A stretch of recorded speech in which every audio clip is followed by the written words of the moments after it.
It took 47 years, but long-lost siblings Milton Daniel and Shelley Drake finally found each other. I was put up for adoption when I was 3. That was the last time me and him actually physically saw each other.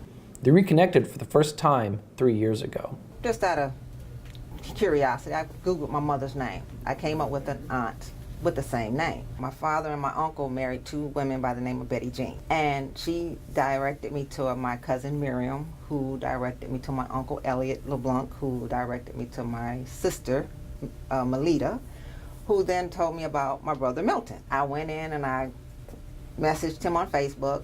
She texted me and I read the text. And her name is Chavilla Aquanella Elodia Ann LeBlanc.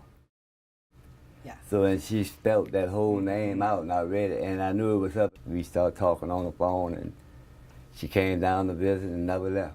But the newly reunited brother and sister were forced to leave when a fire destroyed their home. Shelley was home alone at the time. And my arm, I got 2nd degree here, both ears, my nose.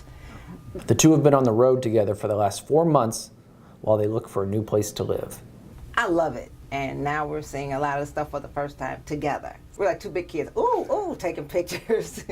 In fact, Shelley is the reason Milton came to CFI in the first place. The other company wasn't paying well. He was being gone for a long period of time. So I decided we need to find something else. CFI, try that one. And he started talking to drivers while he was on the road, and he was like, oh, see, I think I'm going with CFI. I said, yeah, well, go for it.